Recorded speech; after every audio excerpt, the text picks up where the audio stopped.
Taufik Erta, lalu kita ngopi bareng di TVRI, teman ngopi saya Ibu None. Ya. Bawa 4 lembar kain batik yang dibuat oleh siapa, Bu? Oleh siswa sendiri. Oleh siswa. Ya. Ibu None aktivitasnya adalah guru seni batik. Ya, di Sebutnya SM... guru seni batik begitu ya, persis ya? Iya, guru batik. Guru batik Ya. di SMK Negeri 4 Gorontalo. Iya, tuh. Memang suka dengan batik? Atau ini belakangan, Ibu? Baru-baru ini? Ya, jadi sebenarnya awalnya itu saya kan dasarnya tata busana. Tata busana. Ya, jadi saya mengenal batik itu saat mulai mengajar. Oke. Mulai mengenal batik itu saat mengajar. Nah, saya belajarnya secara otodidak. Otodidak? Iya, belajar dari buku-buku, belajar dari Google. Kemudian karena itu basicnya adalah pelajaran batik, Ya. jadi otomatis saya harus mendalami itu. Ya. Jadi awalnya tidak terpikirkan untuk membuat motif batik Gorontalo. Saya lebih mengajar ke anak-anak tentang motif batik yang ada di Jawa. Motif batik yang ada di Jawa. Iya. Belum kepikiran mau bikin motif ini yang ada. Kalau teman ngopi bisa lihat, ada pahangga, kemudian juga ada ini saronde ya, begitu. Kemudian Iya. ada lagi motif-motif yang lain yang lebih dekat dengan daerah kita. Iya. Jawa yang awal-awalnya Iya, terkenal. Jawa dulu. Jadi Kenapa tiba-tiba ada ini? Gorontalo itu baru muncul belakangan, begitu? ya, saya mulai tertarik terpikirkan untuk membuat batik Gorontalo itu setelah disahkannya bahwa batik Indonesia itu disahkan oleh UNESCO. UNESCO. Ya. Jadi saya berpikir batik Indonesia berarti harus batik Jawa. Ya. Ya. Ya. Jadi bukan berarti harus batik Jawa. Jadi saya berpikir kenapa tidak kita buat batik khas Gorontalo? Ya. Dan kita lihat juga di Gorontalo ini belum ada batik yang mengangkat motif-motif Gorontalo. Nah, disitulah saya berpikir bagaimana kalau saya buat, tapi itu belum sampai kita menganalisa motifnya harus memiliki filosofi, Belum ya. Sekedar hanya masih penting sekedar apa yang ada di ada. Gorontalo. Oh, dulu kan terkenalnya jagung. Saya buat motif jagung. Tapi lama-kelamaan jagung kan ada di mana-mana. Iya, oke. Nah, jadi belum bisa saya angkat sebagai batik Gorontalo. Kemudian lama-lama ada motif polo-palo. Ya. Nah, itu saya coba angkat. Nah, dan mulainya saya fokus membuat batik yang memiliki filosofi itu di tahun 2017. 2017 Ya. harus sudah mulai. Ya, 2017. Itu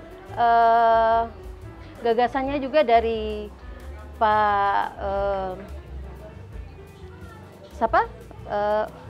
Saya lupa. Di sekolahnya Iya, Ibu. bukan di Pak Weni, Pak Weni Liputo, ya. oke. Pak Weni Liputo. Dia itu ingin mengangkat motif Gorontalo. Share lah dengan Ibu, cerita Makanya dengan share, Ibu, ya, baru share. kemudian ketemu. Kira-kira Ibu None bisa angkat seperti apa?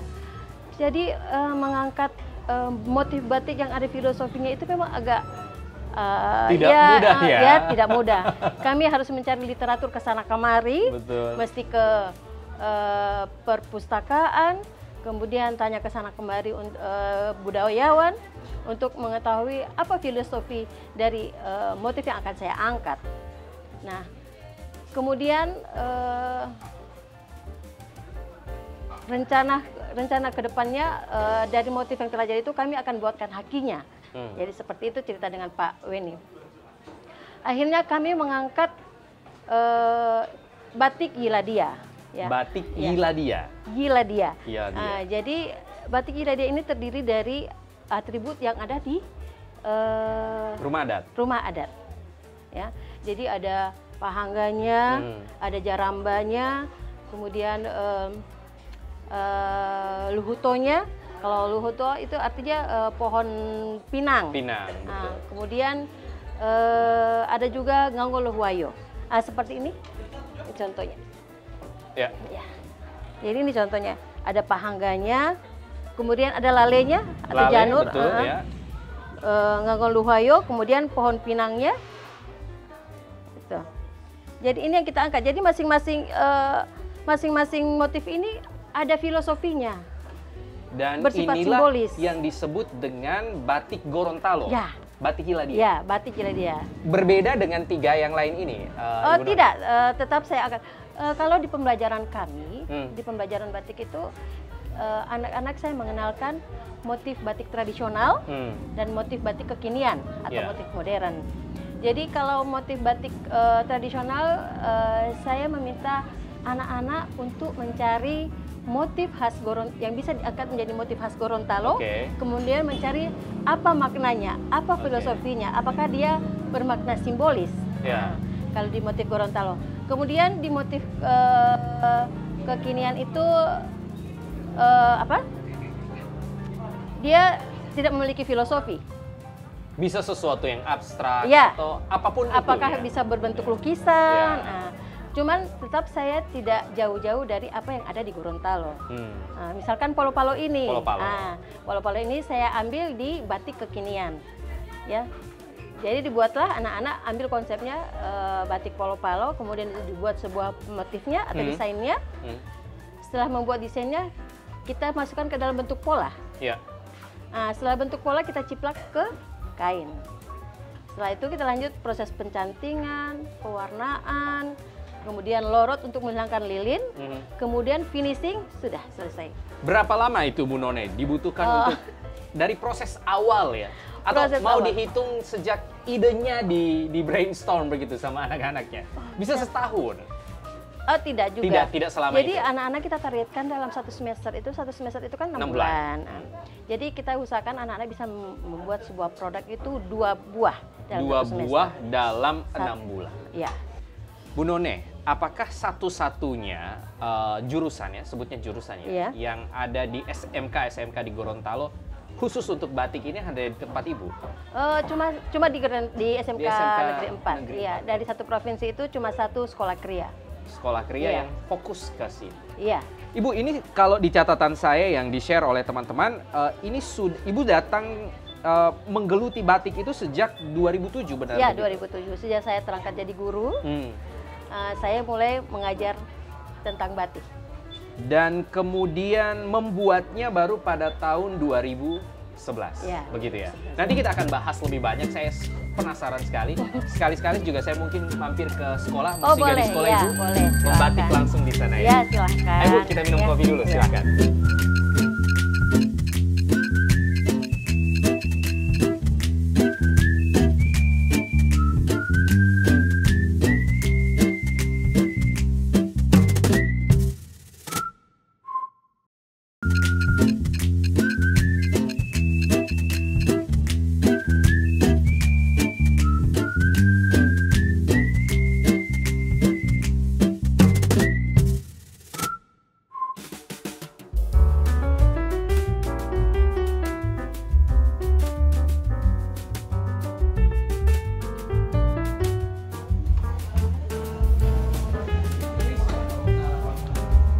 Ibu None tertarik membatik itu sejak 2007 tadi ya? Kemudian baru benar-benar membuatnya di tahun 2011. Apa yang Ibu lakukan antara 2007-2011 itu? Ya, seperti saya sampaikan tadi, yang saya ajarkan itu semua tentang batik Jawa. Batik Jawa. Ciri khas Yogyakarta, ciri khas Solo, kemudian Pekalongan. Cuma itu yang saya ajarkan. Belum terpikir tentang motif Gorontalo. Motif Gorontalo. S1 pendidikan, sebentar, saya lihat ini S1 pendidikan tata busana. Bahkan ketika studi tata busana, Ibu lulus di 2001. Apakah memang sudah terpikir untuk saya nanti kalau berkarir mau ke batik begitu? Oh tidak. Tidak ada sama sekali? Tidak sama sekali. Tata busana hanya dalam frame yang umum-umum saja begitu ya? Oke. Saya cuma rencana bagaimana nanti menjadi seorang desainer. Pikirannya seperti itu sewaktu kuliah kemarin. Kemudian saya mencoba untuk mencoba nasib di Gorontalo, dan tempo hari awalnya memang saya mengajar masih honor kemarin, saya mengajarnya busana. Busana. Ya, mengajarnya belum, busana. Lagi-lagi belum soal batik belum, yang dibicarakan. Belum batik, Ya. belum. Jadi sewaktu saya menjadi guru di 2006 itu saya masih mengajar busana. Nah, kemudian di 2007 karena sekolah baru, kurikulumnya belum jelas waktu itu. Ternyata kriya itu kurikulumnya tidak sama dengan busana, sehingga kita mulailah mencari kurikulum tentang kriya itu seperti apa. Langsung Ibu adaptasi ya? Langsung beradaptasi. Jadi di situ banyak kompetensinya, yaitu kompetensi batik, kompetensi jahit, tenun, sablon, itu kompetensinya. Hanya saja waktu itu pelajaran batik itu akan lebih banyak jamnya. Sehingga anak-anak lebih fokuskan ke batik. Nah, seperti itu juga yang saya jelaskan tadi, pikirannya masih di batik tentang Jawa. Belum spesifik. Belum spesifik. Kakak selain karena memang jamnya banyak, Ibu ya ini saja dulu ya, begitu ya? Ya. Belum ada kemudian, semacam cetak biru, nanti ke depan begini dan seterusnya. Pengetahuan saya juga masih terbatas waktu itu. Jadi pelan-pelan saya belajar. Kemudian mulai buat desain, lama-lama jadi bosan sendiri. Motif-motifnya ini terus motif lagi. Bagaimana supaya buat motif yang lebih menarik dan lain daripada yang lain, gitu. Nah, nanti di 2011 saya baru terpikirkan kenapa saya tidak buat batik Gorontalo saja, motif Gorontalo. Nah, di situ mulai saya karena saya bukan asli Gorontalo. Ini menarik. Jadi, saya bukan asli Gorontalo, sehingga saya juga belajarnya sama anak-anak, sama siswa. Kemudian bertanya dengan guru-guru yang memang orang Gorontalo. Nah, dari situ saya mulai belajar membuat apa yang menarik di Gorontalo ini. Yang paling terkenal lalu itu milu, jagung. Kemudian bunga tatudi. Benar. Ya. Jadi motif-motif seperti itu saja yang saya angkat. Padahal jagung juga ada di daerah asal Ibu di Makassar ya? Makanya lama-lama jagung ini ada di mana-mana. Oke. Jagung ini ada di mana-mana. Kenapa saya angkat jadi motif Gorontalo? Padahal di semua daerah ada jagung. Nah, mulai lagi saya belajar mencari motif apa lagi. Lama-lama, oh ada polong-palong, bisa saya jadikan sebuah motif. Itu belum terpikir di filosofi, belum terpikir di filosofi. Nanti di 2017 baru terpikir batik tradisional itu harus ada filosofinya. Batik tradisional itu harus ada filosofinya. Maka mulailah saya mencari-cari. Selain batik Iradia itu, kemudian saya kembangkan batik Pahangga. Batik Pahangga. Nah, ini seperti ini batik Pahangga. Batik Pahangga ini, Bu, sudah ada hakinya? Oh, ini belum. Yang mana yang sudah ada hakinya? Ini Iladia. Yang batik Iladia. Iladia. Cuman memang kalau kita mau membuat sebuah haki, kita memang harus hati-hati dalam membuat sebuah motif. Kita harus tahu juga kalau tiba-tiba orang bertanya kenapa ada hakinya, apa makna dari motif itu sampai kau membuat hakinya. Apa jawab Ibu kalau misalnya ada orang datang dengan pertanyaan yang lagi kita penasaran ini? Jadi makanya sebelum membuat sebuah motif itu kita mesti menganalisa dulu, menganalisis dulu, mencari literaturnya. Jangan sampai kita buat, orang tanyakan kenapa dibuat, apa makna dari motif itu, jadi bilang. Jadi yang membuat kami lama membuat hakinya itu karena kita harus hati-hati membuat motifnya. Betul. Juga. Gitu. Luar biasa sekali. Bu, batik apa lagi yang kemudian sekarang lagi, ya saya boleh bilang begini, lagi jadi tren di SMK Negeri 4 saat ini? Anak-anak lagi senang-senangnya apa? Yang sekarang lagi anak-anak senang buat itu wisata bahari. Wisata bahari. Nah, jadi mereka lebih mengeksplor apa yang ada di Pantai Olele. Kemudian apa yang ada di hiu paus. Botu Barangi. Hiu paus ya. Jadi yang sekarang anak-anak suka buat yang seperti itu, wisata bahari. Batik motif Shirley barangkali? Ya. Hiu paus? Ya. Sedang dikerjakan saat ini di sana? Ya, sekarang sementara dikerjakan. Jadi selain kita buat batiknya, di kelas 3 kami arahkan membuat batik dikombinasikan dengan karawonya. Oke, ini menarik. Iya. Batik dikombinasikan dengan karawo. Iya. Berarti animonya juga bagus ya, Bu? Ya, bagus sekali. Khususnya mereka-mereka yang sudah ada di sana. Ya, memang juga kebetulan pelajarannya itu kita sisipkan pelajaran karawo. Oke. Jadi daripada kainnya sendiri membatik, kemudian karawonya juga sendiri, saya kira itu sudah umum. Sudah umum. Ada kain batik, ada kain karawo. Tapi kalau kombinasi kalau begitu ya? Dikombinasikan kan tidak ada sama sekali di Dayak di Gorontalo, tidak ada sama sekali. Ide bagus. Biasanya juga orang buat itu kain batik yang sudah jadi, kemudian di karawo. Di karawo. Kalau yang kami buat, yang sedang kita proses sekarang, satu kain ada batiknya, ada karawonya. Dikerjakan di kain yang sama begitu ya, Bu? Dikerjakan di kain yang sama. Ini saya tidak ada pengalaman sama sekali, Ibu None, soal membatik. Tidak ada pengalaman sama sekali soal karawo selain ya dari ngobrol ini, dari Mbak Cita dengan Tibu. Apakah semua jenis kain itu bisa di batik sekaligus di karawo atau ada klasifikasi tertentu begitu? Oh iya, ya pastinya ada klasifikasinya ya. Kain batik, kain yang digunakan untuk membatik dia aslinya harus kain katun. Katun. Asli seratnya dari kapas. Itu pun katun tidak sembarang katun. Jadi ada standarnya. Biasanya yang digunakan untuk kain batik ini kita sebutkan namanya kain mori. Nanti kita bahas lagi soal katun dan kain mori. Sebelum Tibu P kopi dingin. Ayo kita minum lagi kopinya Bu None, nanti kita lanjut lagi ya. Silakan.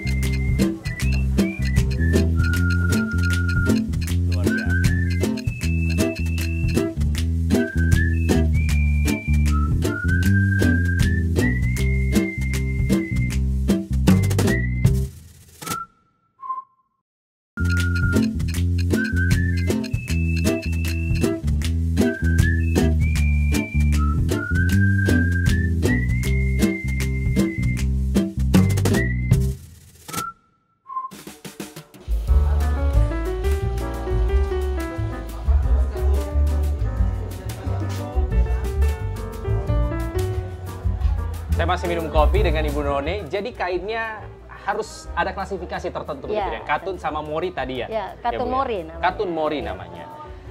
Ini kita punya beberapa, tadi sudah bahas soal yang ini namanya pahangga. Pahangga. Kalau yang dua itu apa itu? Ini motif polo-palo sama yang saya gunakan ini motif polo-palo. Sama, hanya beda warnanya ya. Beda warnanya. Jadi satu motif kalau anak-anak buat itu satu motif itu tidak sama. Jadi satu motif pewarnaannya yang beda. Jenis warnanya yang beda. Jadi bisa kita katakan dia limited edition. Limited edition. Kecuali nanti mau pesan banyak. Oh, baru itu bisa. Jadi misalnya ke depan saya membayangkan kalau misalnya ada korporasi yang tertarik, perusahaan-perusahaan tertentu yang mau bikin batik seragam buat instansinya. Ke SMK Negeri 4 bisa jadi ini. Kalau begitu, saya penasaran ini Bu None, bagaimana pemasarannya? Kan sudah ada nih produknya, kemudian ada orang suka. Memasarkannya apakah memang di sekolah juga bagian itu jadi pekerjaan atau hanya sekedar menghasilkan produk saja? Jadi kalau kita cuma menghasilkan produk kemudian tidak dipasarkan, tentu produknya akan menumpuk. Ya, jadi produknya, dan tentu juga rugi, semuanya rugi. Nah, jadi pada dasarnya kita membuat sebuah produk ini pastilah intinya kita ingin menjual. Kalau untuk menjual keluar, untuk saat ini seperti saya katakan tadi, siswanya masih kurang. Jadi untuk memasarkan langsung keluar itu kita agak sulit karena produknya belum terlalu banyak. Dalam satu semester itu produknya terbatas. Nah, jadi penjualannya yaitu kita membuka galeri di sekolah. Jadi yang tertarik bisa datang ke galeri. Dan yang tersedia di galeri itu saja yang kemudian boleh dipasarkan begitu ya? Ya begitu. Kemudian jika ada yang tertarik dengan satu motif itu kemudian diperbanyak, maka dia masuk ke sistem pesanan. Oke. Jadi sebenarnya juga membuka peluang kerja untuk siswa-siswa yang ada di SMK Negeri 4. Jadi kadang kita kalau lagi banyak nih pesanannya, kita manggil ini alumni. Alumni? Ya alumni kita panggil, kita berdayakan, kita pekerjakan sehingga proses kewirausahaan itu ada. Ih, luar biasa sekali. Prospeknya nanti seperti apa ya Ibu ya? Saya yakin Ibu juga sudah punya kalkulasinya. Dalam 10 tahun akan seperti apa yang sedang Anda kerjakan ini? Saya suka tanya-tanya begitu. Tidak terlalu muluk-muluk sebenarnya. Yeah. Saya berharap produk batik ini bisa lebih banyak bisa dihasilkan, kemudian lebih berkembang motif-motifnya, kemudian lebih berinovasi lagi. Itu yang saya inginkan ke depan. Inovasi tanpa. Iya, inovasinya. Jadi kalau kita cuma pakai teknik yang dasar saja, saya kira kita tidak akan berkembang. Jadi kedepannya kami berusaha untuk membuat sebuah batik yang di luar dari biasanya. Misalnya kita pewarnaan kita menggunakan celup atau colet. Nah, baru-baru ini kita coba dengan teknik airbrush. Nah, teknik airbrush. Jadi batiknya tidak monoton. Jadi ada beberapa teknik, ada beberapa hasilnya kan dibandingkan hasil dicolet dengan dicelup itu beda dengan airbrush. Jadi kita bisa bermain warna di airbrush itu. Jadi hasilnya tidak akan monoton. Sehingga dengan menggunakan teknik airbrush ini saya pikir anak-anak muda akan suka menggunakan karena lebih bermain dengan warna. Jadi itu saya berpikir ke depan bagaimana supaya batik ini tidak monoton. Tidak itu saja warnanya, tidak itu saja motifnya, tapi terus berkembang mengikuti zaman, kemudian berkembang sesuai apa yang ada di Gorontalo. Jadi batik yang akan dihasilkan dari SMK Negeri 4 Gorontalo itu tetap relevan dengan kondisi di zamannya, begitu harapannya. Luar biasa sekali. Ini adalah sesuatu angin segar terutama bagi anak-anak yang suka dengan hal-hal seperti ini, mendesain apalagi dengan adaptasi teknik airbrush dan lain sebagainya. Saya curiga akan lebih banyak orang yang tertarik untuk berada di industri ini. Bu, kenapa tidak membatik hal-hal yang ada kaitannya dengan daerah asal Ibu? Daerah asal? Ibu kan, maaf, konfirmasi bila saya salah. Ibu lahir besar di luar Gorontalo kan? Iya, betul. Pekerjaan yang kemudian mengantarkan Ibu berkarir di Gorontalo, namun Ibu kemudian fokus dengan karya-karya yang warnanya adalah, warna dalam tanda kutip adalah tentang Gorontalo. Apakah terfikir ke depan Ibu dengan alasan karena rindu akan rumah begitu ya? Saya mau batik khas inilah, ada aksara tertentu begitu kan ya, di tempat asal Ibu dan lain sebagainya. Gimana itu? Kebetulan saya dari Makassar. Di Makassar itu batiknya sudah berkembang. Sudah berkembang? Iya, sudah berkembang. Bahkan kalau di Makassar itu terkenal dengan huruf lontara. Nah, kalau saya lihat batiknya ini dibuat berdasarkan huruf lontara itu. Nah, cuman saya berpikir, saya kan saya adalah guru. Tugas saya adalah bagaimana saya ditempatkan di Gorontalo. Seharusnya ke depan saya lebih bisa mengeksplor Gorontalo. Luar biasa. Saya harus mengeksplor Gorontalo karena itu adalah tugas saya. Saya sudah ditempatkan di Gorontalo, berarti saya harus membuat apa yang ada di Gorontalo ini jadi lebih baik. Anda berkontribusi penuh untuk pengembangan daerah ini, luar biasa sekali. Pemerintah tidak salah memilih Ibu untuk penempatannya ada di Gorontalo. Ini sisipan Bu None. Masa dinasnya sudah lewat 20 tahun ya? Atau belum ya? Belum. Apakah nanti ada rencana pulang kampung, kemudian bikin batik lontar? Sejauh ini belum. Sejauh ini belum. Jadi sejauh ini belum berpikir untuk pulang kampung, dan seperti yang saya bilang, seperti yang saya kutip dari peribahasa, di mana bumi dipijak, di situ langit dijunjung. Jadi setelah saya berada di sini di Gorontalo, berarti saya harus berbaur dengan Gorontalo. Jadi kalau ingat kampung, nanti sekali setahun lah ingat kampung. Sekali setahun ingat kampung.